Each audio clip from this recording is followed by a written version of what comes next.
Hey everybody, it's episode 4 of the Back to School mini-series for UIO, the podcast for teen girls.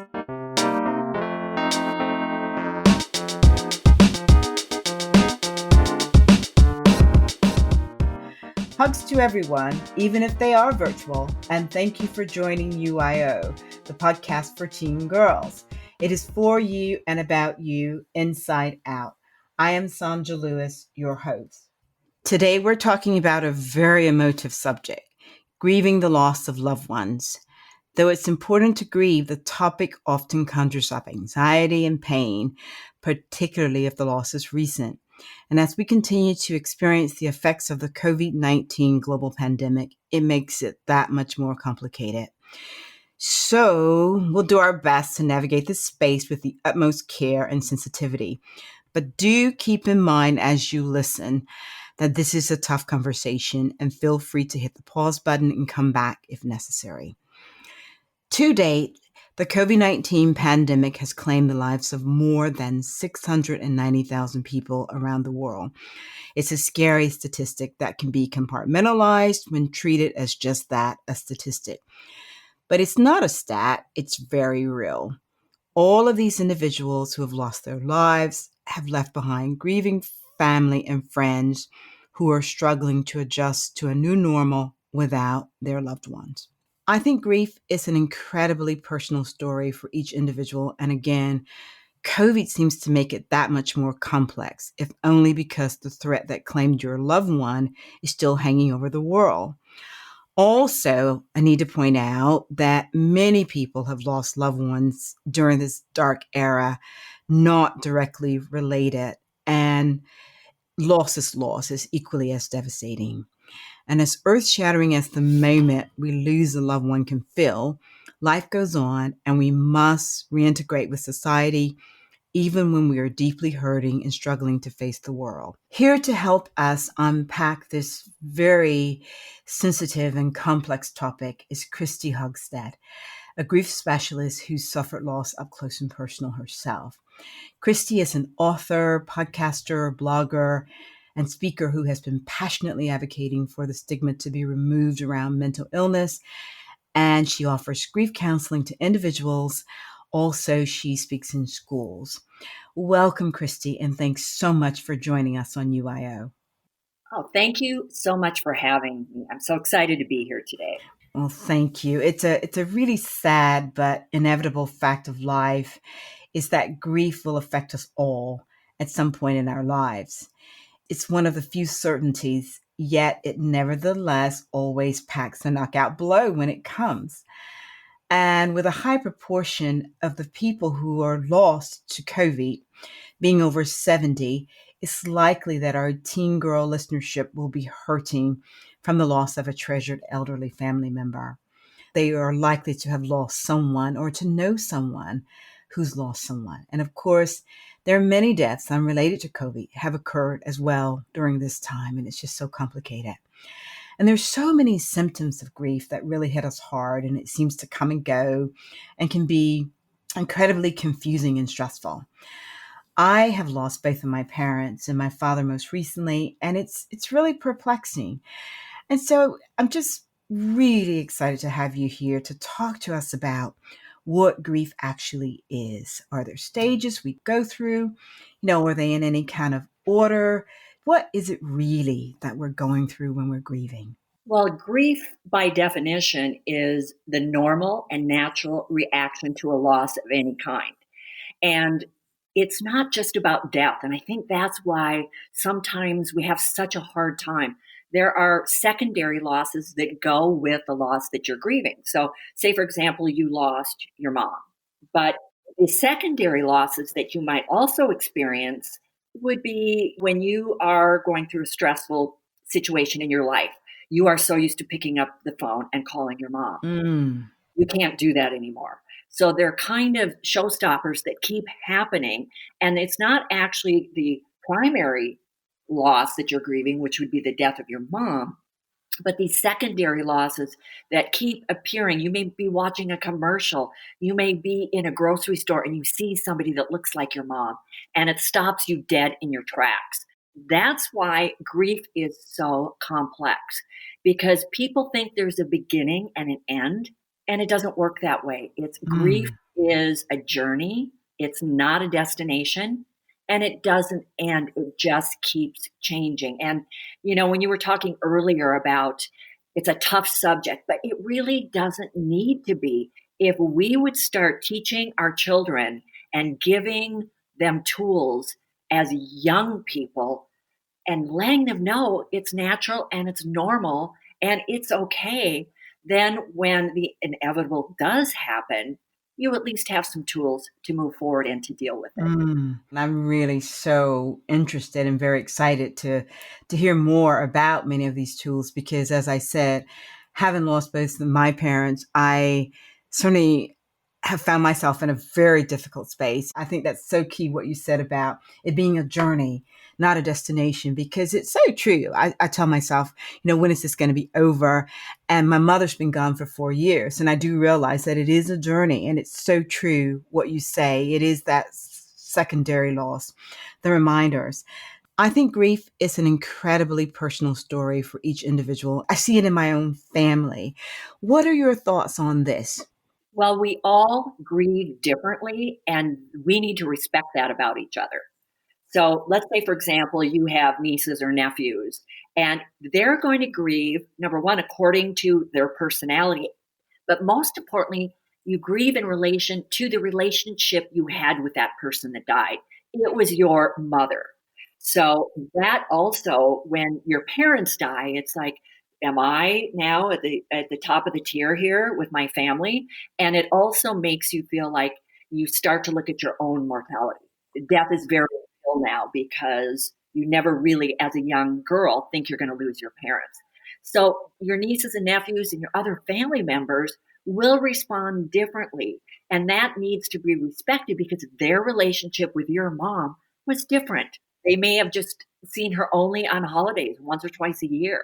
And you also have to respect the fact that for some of these younger girls and some of the teen girls that are listening, this may be their first experience with a loss, with a death, Mm, and mm, they are blindsided. And if you think back and remember the first loss that you experienced as a child, for me, it was my German Shepherd, my dog. I, mm. I was 6. I haven't forgotten that. Yes. And, so it makes a difference what generation you're from and the relationship that you had with the person that you are grieving. And it's different for everybody. And you have to be aware of that so we treat each other with kindness and love. I think that is so important for us to think about. And it sort of takes me to a related space. I want to talk a little bit about social media, the social media era here a little bit, because for me, my way of grieving has always been very private. And I find it very difficult to grieve a personal loss publicly. But many people take to the computer as if it's a lifeline. And I want to talk a little bit about that. But I also want to talk about when people, whether it's my mother's niece or nephew or my father's nieces and nephews or their grandchildren, post the information on social media. It really has been a struggle for me. Talk to us a little bit about that, with the different generational things and how to manage that when we're all sort of in the same space. Well, everybody uses social media differently. The younger generations, that is how they communicate with each other. That's where they turn when they feel stressed, they're grieving, they're anxious, whatever that negative emotion or positive is, they turn to social media to get validation from their peers. I didn't grow up like that, right? I mean, I actually had conversations and hung out with my friends and Mm, sat with my family at the dinner table and discussed things in person. But that's not what's happening anymore. Their way of communicating is all via social media. And even though I'm from a different generation, I will say when my brother died, I hmm wanted my family and friends all over the country to know because I needed their support. And I did turn to social media and I posted because I wanted that validation that I was going to be okay and I needed their support. So we all really respond differently. You might feel like they're violating your privacy, but it's not intentional. It's their way of expressing their grief and wanting validation that they're going to be okay from their peers on social media. Mm, I understand that. I completely get that. But I suppose for me, what I did do in the situations was just said, I understand that you're grieving the loss of daddy as well from a different place. And, you grieve differently, but we're operating in the same social media space. It's really difficult for me. And because he's my father, I literally did ask people to take some things down and in the nicest way possible. And I also said to them, I understand if you don't. I will just politely excuse myself from your page because it was very difficult for me.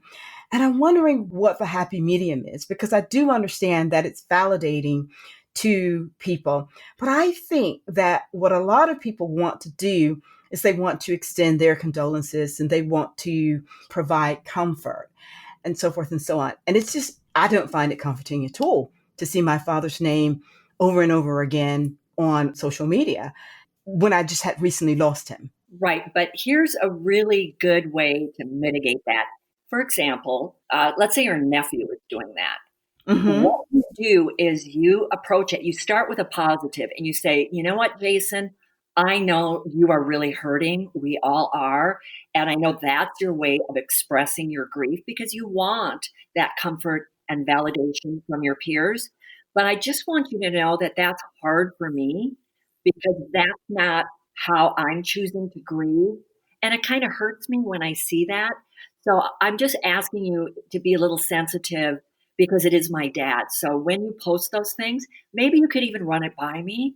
I don't want to say to you, don't post anything about my dad on social media because that is really hurtful to him. But you can reach a common ground by asking to see the post prior to that and ask him to see it also from your point of view. So I think it's just really important to first start with a positive, let him know that you're all on the same page, you're all grieving together, you're all hurting, and then go into the but would you please respect how this makes me feel. I'm sure he's a reasonable guy and he has no idea how you're feeling. So you've got to be upfront and honest. I think that's really good advice. And it's something that I think that our listeners will get a lot out of because we all do grieve differently. Let's go back and talk a little bit about some of the common symptoms. Well, some of the most common symptoms would be the sadness, the frustration, anxiety. For me, and I'll go into that in a bit, I felt guilt. People tend to withdraw and isolate. So it's all of those are pretty normal, but there becomes a problem if they don't go away and you don't seem to be moving forward and accepting what you are grieving. Also, talking about the stages of grief. All right, so the 5 stages of grief are denial, anger, bargaining, depression, and acceptance. And I don't like categorizing things in stages because for me, it implies that when you get to that 5th stage, which is acceptance, you're done. You're good to go. You've accepted it, and the grieving process should end. And that's not how grief works.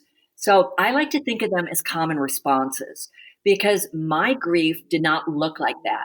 My very first emotion was guilt, then shock, then guilt again because these emotions repeat. And I'm sure you found that as well. Then I got angry. Then I started to blame people.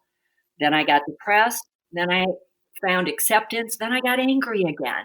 So I think the stages are, a general guideline, but I think it really gives people the wrong idea about grief. I think it implies that there's an end with that acceptance. And like I said earlier, this is a journey. It's not going to end because you loved so deeply. It's going to change. You're going to grow and you're going to morph into hopefully a better person. But know that some of these common responses will repeat. So if you felt angry when your parents died, Mm. that's normal. If then you felt some joy in there because of the memories and then you got angry again, that's okay. So grief is not linear. It's a roller coaster ride. And I think it's so important for people to know that. A lot of people that I work with actually think they're going crazy, Yes. right? Yes. It's like, I'm not normal, man. Where's the acceptance? I'm just not getting there. It's tough. There are days when I do feel like, okay, this is okay. I think I've accepted it. And then, as you say, a wave hits me. As you say, it's just not linear because I've gone through a lot of just wanting to have some sort of understanding. Kristi, I suffer health anxiety, and it feels to me like it's really exacerbated by what I'm suffering, the grief that I'm experiencing right now. Talk to us about this and whether this is something that actually happens. The problem with COVID, it's compounding all of the negative emotions that we're already experiencing. So if you have anxiety, you already have that innate need to control, right? And so Mm, when you're not sure that you can cope with COVID, when you have the anxiety because you don't know if it's going to end, if you're going to get COVID, if somebody in your family is or going to die, worst case scenario, you've lost control. And when you are uncertain about your future or what is going on in your life and things around you, that produces anxiety. You compound that with COVID, now you have a whole nother layer of anxiety. mm, And all of that fear, the stress of the unknown is now the levels of that anxiety keep going up.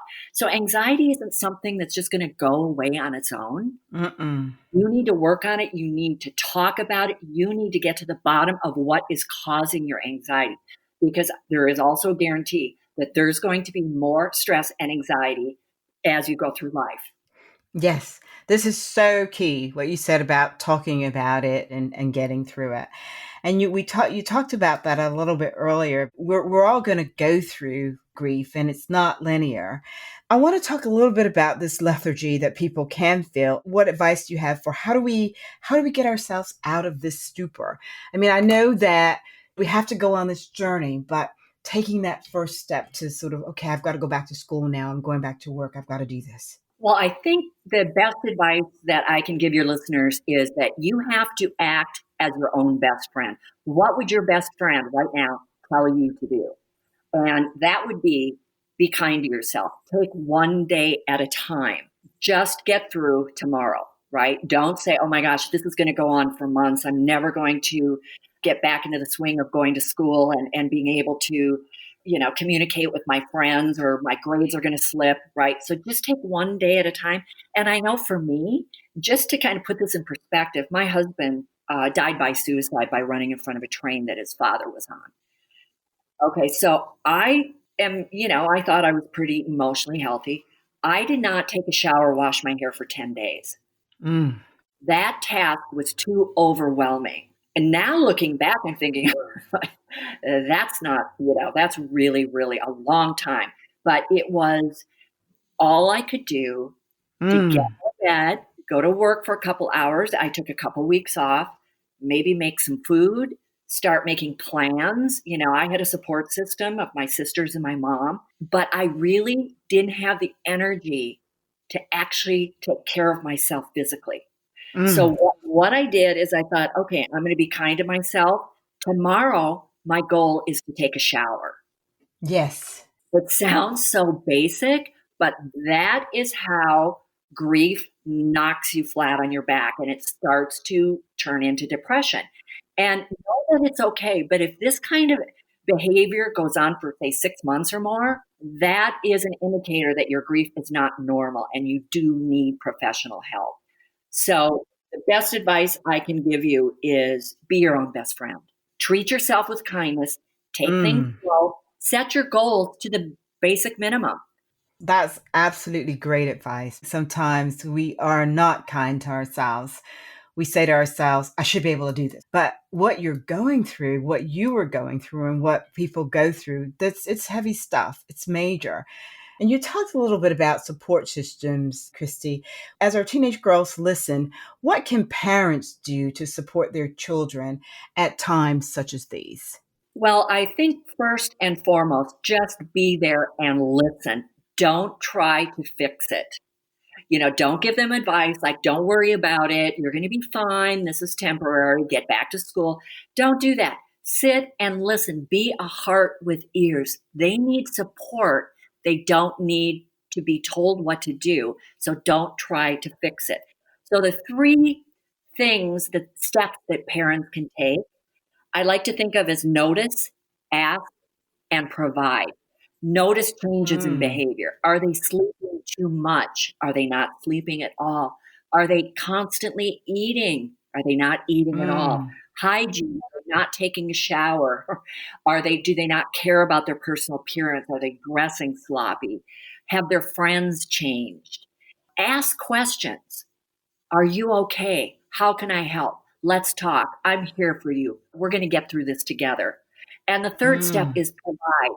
Provide support by being there.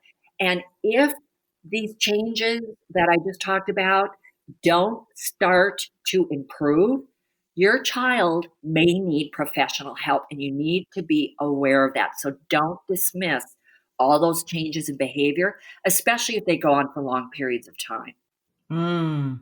This is really great advice because so often people don't know what to say, they don't know what to do. And I think that sort of advice hopefully can go for friends and wider family members too, of who are a part of a person's support system and offering, that support to them. Let's talk about when people want to really offer you condolences and they may not have had the experience of grieving themselves and they don't realize what to say or how things can be interpreted as insensitive, similar to what we were talking about earlier, but it more like just saying something to you. They might say something inappropriate or invite us to a social event when we're not really ready to go, for example. What advice can you offer to people beyond those who are right there in our closely knit support group, wider family members and friends? How can they be of support without being insensitive? In a lot of my writing, I have always made lists of what to say and what not to say.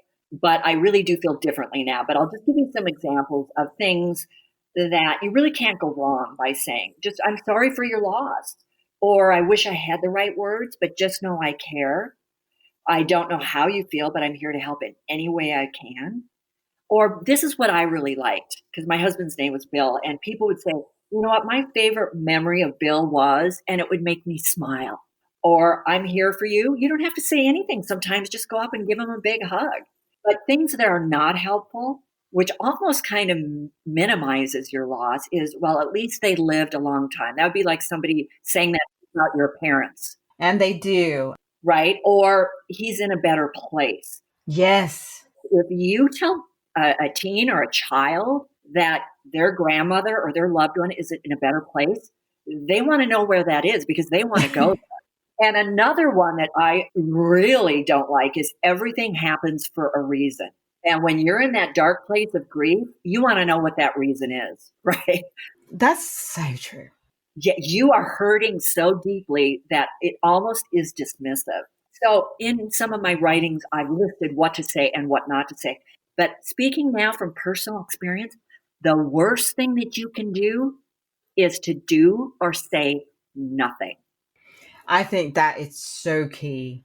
I remember being quite young, maybe a teenager or something, when a really close friend of mine lost his father, and I didn't know what to say.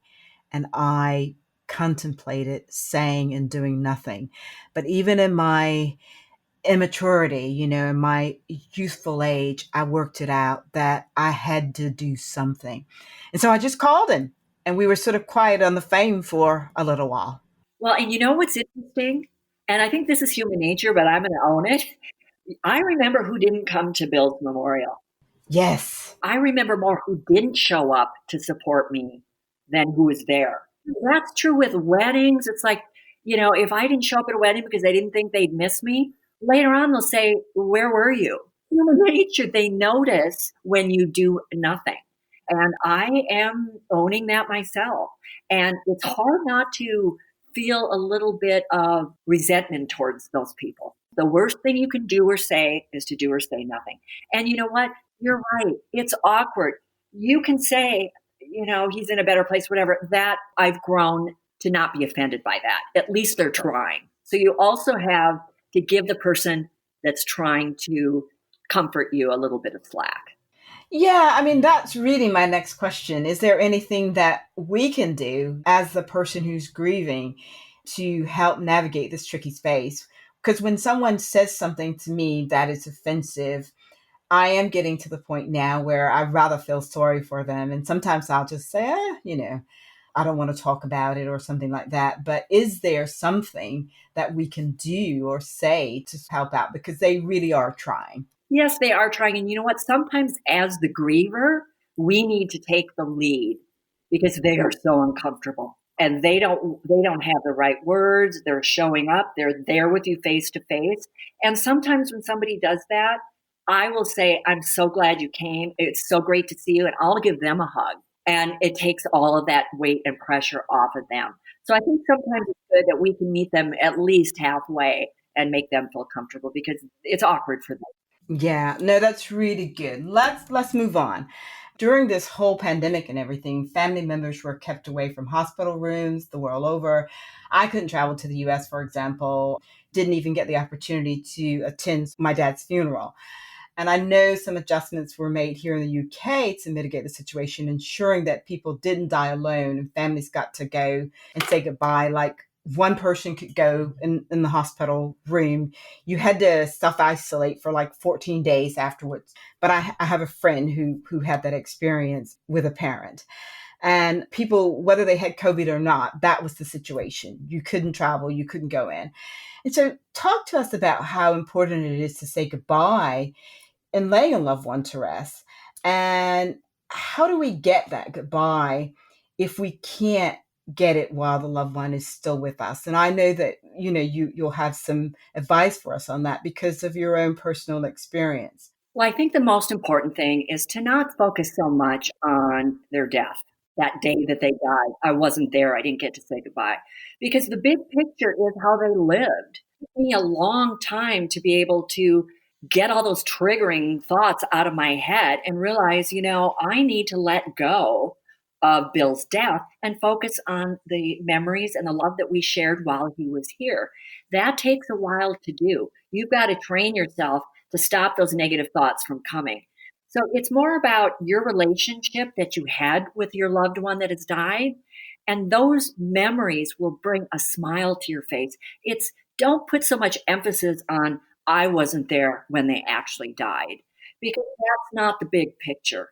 The most important thing is how they lived and what was your relationship with them? What were your happy memories? Be honest about the big picture.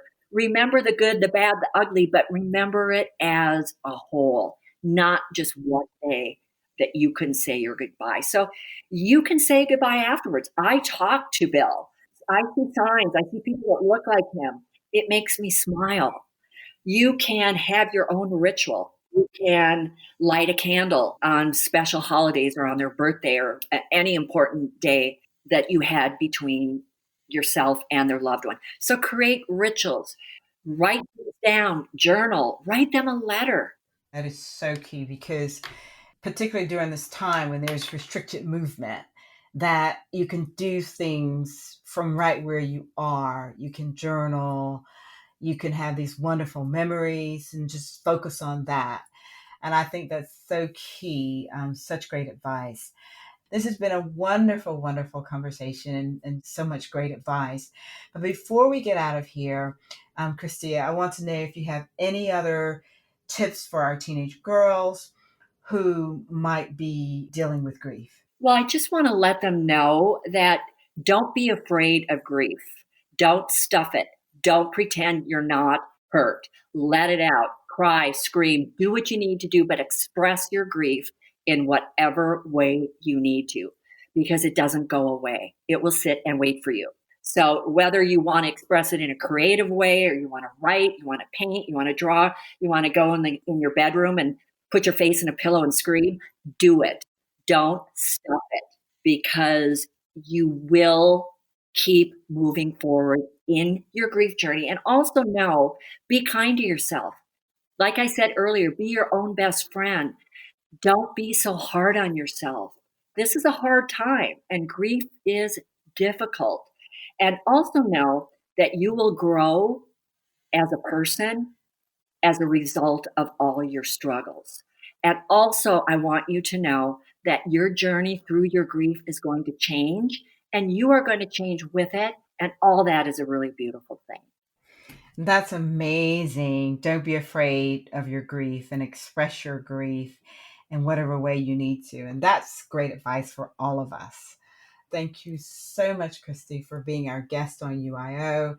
It's just been a pleasure to speak with you about this very tough subject, but I feel that we've been able to really talk about it and unpack it and not be afraid of it. And I thank you so much for that. Thank you so much for having me. That is a wrap for UIO on Grief with Kristi Hugstad. A great show with lots of insight on how to cope when grief gets up close and personal. Thank you, girls, for listening, and thank you, God, for the opportunity to do the show. Today, I want to pray for all individuals who are grieving the loss of loved ones, whatever the cause. I pray for their comfort and their care during this difficult journey, and that somehow opportunities will be found to rebuild. Also, I pray for hope that life can be good again. I ask these blessings in the name of Jesus Christ. Amen. That wraps up our Back to School mini-series. Check out all 4 episodes. Staying safe at school, navigating the new normal, how to talk about race, and of course, dealing with grief. On iTunes, YouTube, wherever you listen to podcasts. Meanwhile, hit me up on Twitter at Sonja Lewis, Instagram at Sonja D. Lewis, Facebook, sonjalewis.com/UIO-podcast. Tell me what you want to hear about and keep sending those questions on any of the episodes. Take care of you, inside out, and remember, it is UIO.